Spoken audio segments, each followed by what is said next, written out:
جاءت في كتب المسلمين سنة وشيعة روايات تذكر لنا أن موت عبد الله علامة قريبة لقيام المهدي أو القائم عليه السلام.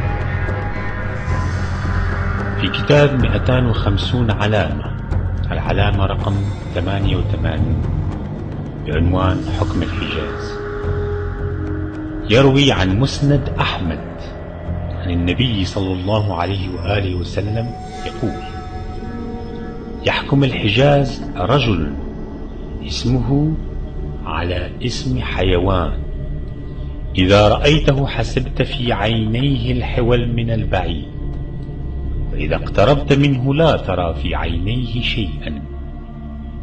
يخلفه له أخ اسمه عبد الله، ويل لشيعتنا منه. أعادها 3: بشروني بموته أبشركم بظهور الحجة. عن الإمام الصادق عليه السلام في البحار في الجزء 52 الصفحة 210: لا يكون فساد ملك بني فلان حتى يختلف سيفان لبني فلان، فإذا اختلفوا كان عند ذلك فساد ملكهم. وعن أبي بصير قال: سمعت أبا عبد الله عليه السلام يقول: من يضمن لي موت عبد الله أضمن له القائم. ثم قال: إذا مات عبد الله لم يجتمع الناس بعده على أحد، ولم يتناهى هذا الأمر دون صاحبكم إن شاء الله، ويذهب ملك السنين ويصير ملك الشهور والأيام. فقلت: يطول ذلك؟ قال: كلا.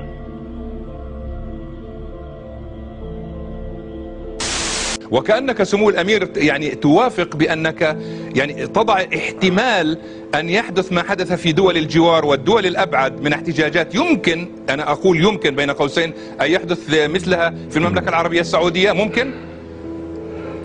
الله يجنبنا الشرور. من يستطيع أن يتنبأ بهذه الأمور؟ من يستطيع؟ لا نستطيع أن نتنبأ. والله أعلم كل ما نطالب به هو الهدوء والسكينة، وأن تتحرك الفاعليات التي تقوم وتدير مقدرات هذا البلد بأنها تنتبه لما يجري حولنا أو حتى أبعد منا قليلا، حتى أنها تبادر بالإصلاحات اللي طلبنا بها ويطالبون هم أيضا بها. لأنه وجود الملك عبد الله اليوم ونحن منتظرين عودته بفارغ الصبر، يستطيع هو وهو فقط أن يقوم بهذه الإصلاحات. لأنه بعد ما يجول عن الملك عبد الله بعد عمر طويل حتكون الشرور الطويلة، وأنا حذرت منها في عدة مناسبات. الذي سيأتينا هو المستقبل الغامض، نريد أن تحل هالمشاكل في حياته. وهذا هو السؤال سمو الأمير. في الواقع ما يقال بأن هذه الاحتجاجات والتغييرات التي تشهدها المنطقة العربية والسعودية يعني على جانب هذه المواقف، يعني هي تراقب أيضا في هذه الحالة، تتسم أهمية إضافية في السعودية بالنظر إلى اعتلال صحة الملك وولي العهد والحديث عن الخلافة في السعودية. مثلا هل موضوع الخلافة محسوم بالسعودية؟ يا سيد، العقل السليم مرتبط بالجسم السليم، والله أعلم بمقدرات التي يفرض علينا الله سبحانه وتعالى. ولكن نعتقد الوقت الحاضر وجود عبد الله اللي هو محبوب ومقبول من الشعب يستطيع أن يقوم بهذه الإصلاحات، ولا يستطيع غيره، لأنه غيره أيضا لا يؤمن بهذه الإصلاحات. فلذلك نرجو أن يتم هذه الإصلاحات بوجود الملك عبد الله وينجزها. وطبعا كل امر يتم بالراي والاخذ الراي الاخر. طب اسمح لي سمو الامير ان اتوسع قليلا، لان هذه نقطه مهمه. تقول هو الوحيد الملك عبد الله الذي يستطيع ان يقوم بهذه الاصلاحات وغيره لا يؤمن فيها، يعني انت تتحدث عن افراد داخل الاسره المالكه لا يؤمنون بهذه الاصلاحات، صحيح؟ انا ذكرت في بدايه حديث ارجو ان لا تحرجني، انا اتكلم بصوت عالي وصريح، وعلى الآخرين أن يفهموا هذا القصد. وأنا لا أتكلم عن آخر، أتكلم عن عبد الله بن عبد العزيز الذي هو مقبول ومحبوب من الشعب السعودي، وفي استطاعته أن يقوم بهذه. In Kathy O'Brien's memoirs titled Transformation of America, she mentions in it her experiences as a mind-control sex slave and intelligence agent. She also mentioned certain operations she conducted in the Kingdom of Saudi Arabia and her sexual encounters with King Fahd, brother of King Abdullah. The President of the United States gives his word to King Fahd. Bush told Kelly, "Well, I'm kind of like Mr. Rogers when he makes his puppet move and talk, like your daddy does with Elmer. Only I'm like Mr. Rogers because I have lots of puppets, only mine are people. I even have a king, just like Mr. Rogers. I pull the strings and I talk through them. They say my words and we create all kinds of exciting adventures. Right now I'm building the New World Order. The stage is set and I have hold of everyone's strings. I need you to help me. Together we can pull your mother's strings too." I was escorted to the hotel where I was to be prostituted to King Fahd. I had been exposed to him sexually before, but this was my first time with him and his 5 young girls. Physical likeness characteristics strongly suggested that these Saudi Arabian girls were his own children, their ages ranging from approximately 10 to 20 years old, indicating the genie in the bottle programming, of which Fahd was familiar. I bowed and said, "Your wish is my command." Fahd's first wish was for information, which I told him I would deliver later at the meeting. Fahd disrobed and his girls removed my dress. Then they prepared me as ordered by washing me with their tongues, while the youngest briefly performed oral sex on him.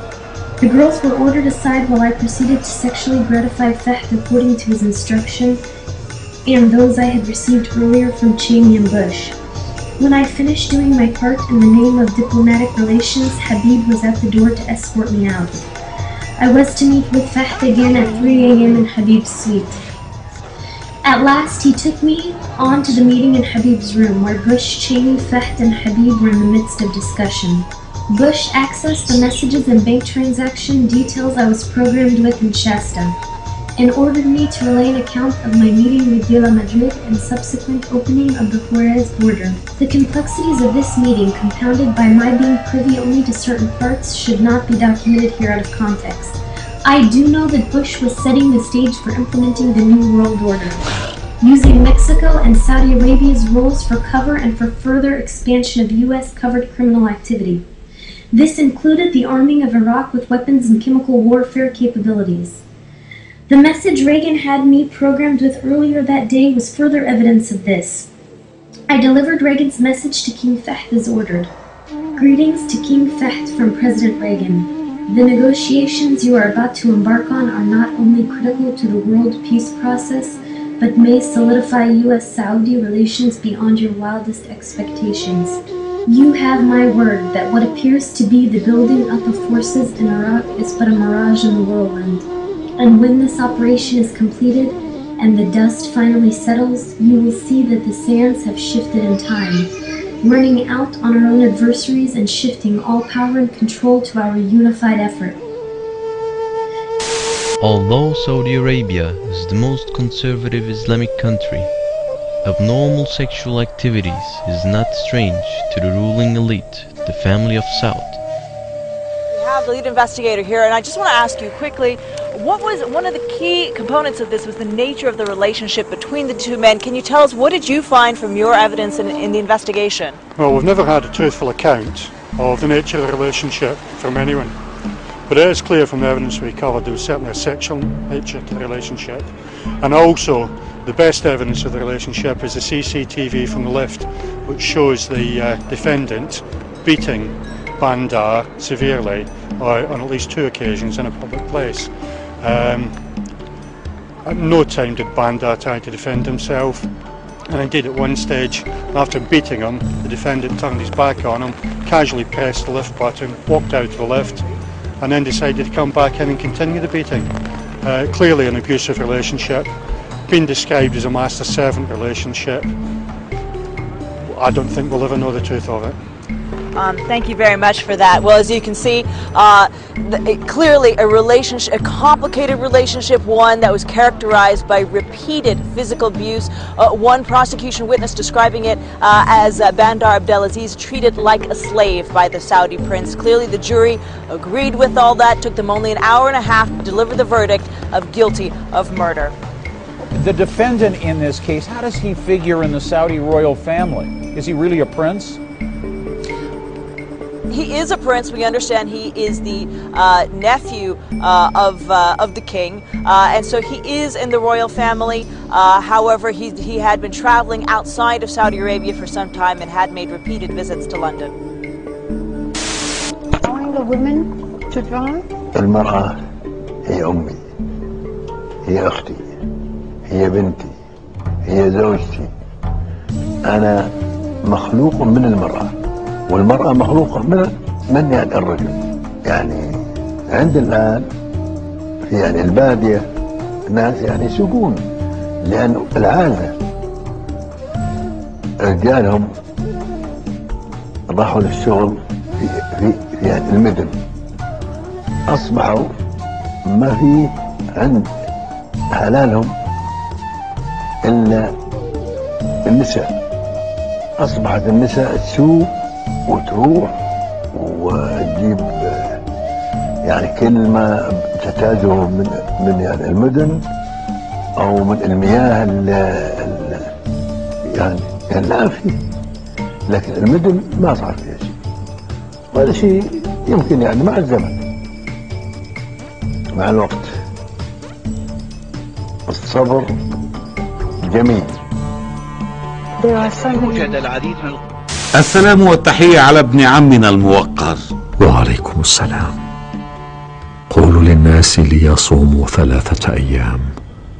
وفي كتاب الممهدون للمهدي عن الإمام الباقر عليه السلام: يموت سفيه من آل فلان يكون سبب موته أن ينكح خصيا فيقوم فيذبحه ويكتم موته 40 يوما، فإذا سارت الركبان في طلب الخصي لم يرجع أول من يخرج حتى يذهب ملكهم. الوصف المذكور في الروايات أليس وصفا يشبه فهد ملك السعودية؟ اسمه على اسم حيوان، وفي عينه الحول من بعيد وليس فيه شيء من القريب. وليس من السهل أن تجتمع هذه الصفات في شخص وقد حكم بعده أخوه عبد الله. فإذا كان كذلك فلم يبق من الرواية شيء سوى خبر موت عبد الله.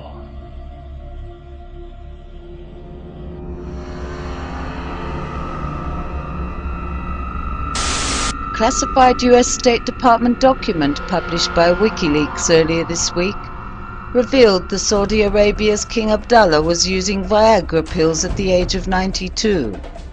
The document was a cable sent from the American Embassy in Riyadh in 2008 and stated the king was apparently 10 years older than previously assumed. The cable was based on information by a Western medical source who was in contact with the Saudi royal family and treated one of his 4 wives and received the king's medical file by mistake. The cable said the king was born in 1916 and was 92 at the time, was a heavy smoker, received regular hormone shots and was using Viagra.